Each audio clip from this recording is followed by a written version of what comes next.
पिछली क्लास में हमने पीपीएम पढ़ा, उससे पहले हमने मोल पढ़ा। चलो मोल फ्रैक्शन पढ़ने से पहले थोड़ा मोल को और जान लेते हैं।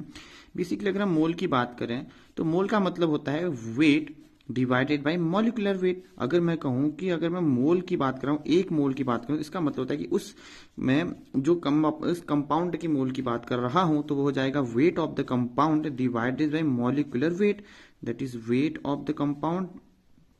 वेट ऐसे ही मान लो बराबर क्या जाएगा मॉलिक्यूलर वेट, सेम मान लो, एनालॉजी कर लो, ठीक है। वेट की स्पेलिंग बहुत अच्छी होगी मेरी, ये वो वाला वेट हो गया इंतजार वाला, पर कोई बात नहीं।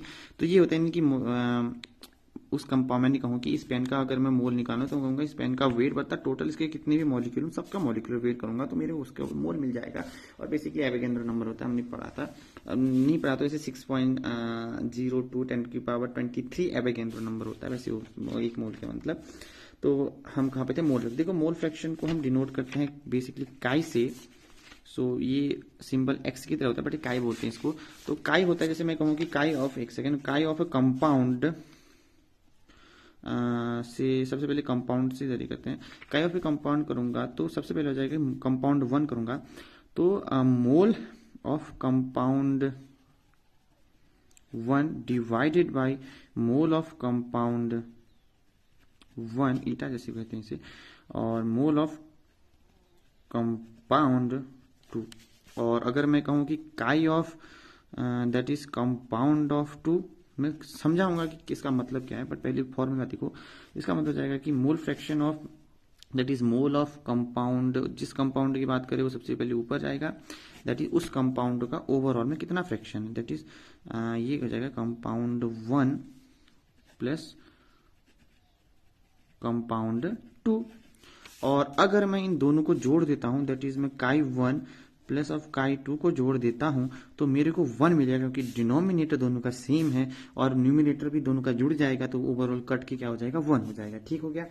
तो मतलब मेरे कहने का मतलब है कि देखो NS, सो NC1, इसको अगर मैं NC1 प्लस ऑफ NC2 कहूँ और प्लस यहाँ पर NC2 प्लस और NC1 प्लस ऑफ NC2 दोनों की दोनों सेम है तो ओवरऑल क्या हो जाएगा NC1 plus of NC2 divided by NC1 plus of NC2, cancel 1 हो गया। वो भी मैंने करता, मैंने तब डायरेक्ट लिख दिया। कितने भी मान लो, अगर मैं कहूँ कि सपोज काई ऑफ मैं सॉल्यूट की बात करूं, सॉल्यूशन में बाइनरी सॉल्यूशन होता है तो सॉल्यूट की बात करूं तो ये हो जाएगा mole fraction of solute divided by mole fraction of solute plus of solvent.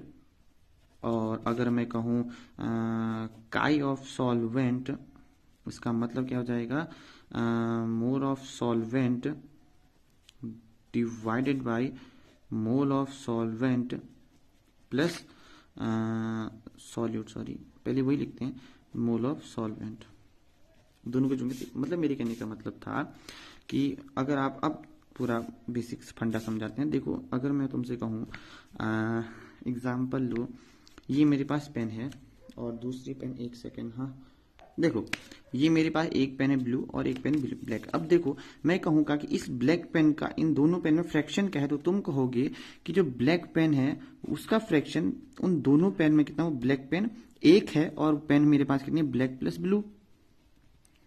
ठीक हो गया। यानी कि इस पेन का ओवरऑल कितना फ्रैक्शन, यानी कि एक कितना हिस्से में है, समझ रहे हो कितना पार्ट है इसका।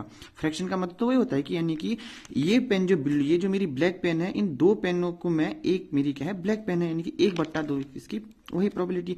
दूसरा अगर मैं कहूं कि इस ब्लू पेन की कहूं तो इसका भी सेम हो जाएगा, यानी कि ब्लू पेन भी कितना हो जाएगा इस ब्लैक प्लस और ब्लू में दोनों हो जाएंगे। समझ रहे हो कि मतलब मैं कहूं कि इन दोनों में अगर मैं इसका फ्रैक्शन जानना चाहूं, भाई रुक जा, इसका फ्रैक्शन जानना चाहूं तो ये बन जाएगा, ये पेन इन दो पेनों में है, यानी कि एक पेन बट्टा दो पेन टोटल पेन, यानी कि अगर मैं कहूं कि फ्रैक्शन ऑफ कंपाउंड 1 2 तो यानी कि वो कंपाउंड दोनों कंपाउंड में कितना है फ्रैक्शन की फॉर्म में, ये हम इसकी मदद से आते हैं टोटल ओवरऑल कंपाउंड बट्टा वो वाला कंपाउंड जिसका हम फ्रैक्शन निकाल रहे हैं। अगर मेरे पास एक और एग्जांपल समझो, ये देखो एक चीज जैसे मैंने कहा XI कहूं एक कंपाउंड है और यहाँ पर नंबर ऑफ सपोज कंपाउंड से I, ठीक है। अब देखो तो ओवरऑल बेसिकली कंपाउंड के डिनोमिनेटर में तो बहुत सारे, मतलब मैंने कहा कि सॉल्यूशन बहुत सारी चीजों से बन सकता है। मैंने दूध डाला, चीनी डाला, सब चीज डाल के बना सकता हूँ, तो सबके मोलों को मैं जोड़ूंगा। तो यानी कि इसमें हो जाएगा N1 plus of N2 plus of up to हो जाएगा आई सॉरी जे। तो इस केस में हम कह सकते हैं कि जो मोल फ्रैक्शन आई को हम लिख सकते हैं कि ये आई डिवाइडेड बाय समीशन, सबको जोड़ूंगा तो यानी कि एन जे, जहां पर जे वेरी करता है 1 से लेके n तक। और अगर मैं काई फॉर सेकंड की बात करूं तो इस केस में भी ये हो जाएगा यानी कि जे यानी कि सेकंड, यानी कि हो जाएगा summation N J from J very from 1 to n, और दोनों को अगर मैं जोड़ूंगा तो 1 हो जाएगा। आई होप आपको समझ में आएगा कि ये जो ब्लैक पेन ब्लू पेन तभी हम इसको यूज करते हैं। और बेसिकली सॉल्वेंट सॉल्यूट वाला केस होता है, क्योंकि सॉल्यूशन बेसिकली सॉल्वेंट और सॉल्यूट से बनकर होता है। और मान लो कितनी भी हो सकता है ना, नीचे तो कितनी, तो बाइनरी बात करें तो जैसे तब हमने सॉल्यूट एंड सॉल्वेंट की बात कर रहे हैं। तो मिलते हैं आपको अगली वीडियो, तब तक के लिए बाय बाय। और हम इससे अगली वीडियो में देखो यहाँ पे देख सकते हैं, देखो ओवरऑल डेफिनेशन भी वही है कि नंबर ऑफ मोल्स बता टोटल मोल्स, यानी कि एन बी, और ओवरऑल समीशन वाला, और सबको जोड़ने के बाद एक ही होता है कितने भी काई जोड़े, यानी कि सबको जोड़ूंगा तो मतलब एक ही होगा कि जैसे एक सेकेंड ना, जैसे कि सॉल्वेंट प्लस सॉल्वेंट यानी कि एक काई 1 2 ऐसे ही मैंने 10 ले लिया तो सबको जोड़ूंगा तो क्योंकि डिनोमिनेटर सेम है तो ओवरऑल 1 हो जाएगा। और हमने ओवरऑल पढ़ लिया है एनसीईआरटी का। अब हम ये अगला क्वेश्चन करेंगे अगली वीडियो में, क्योंकि वीडियो लंबी हो रही है, टाइम का भी मेरे पास कमी है। मिलते हैं आपको अगली वीडियो में, तक के लिए बाय।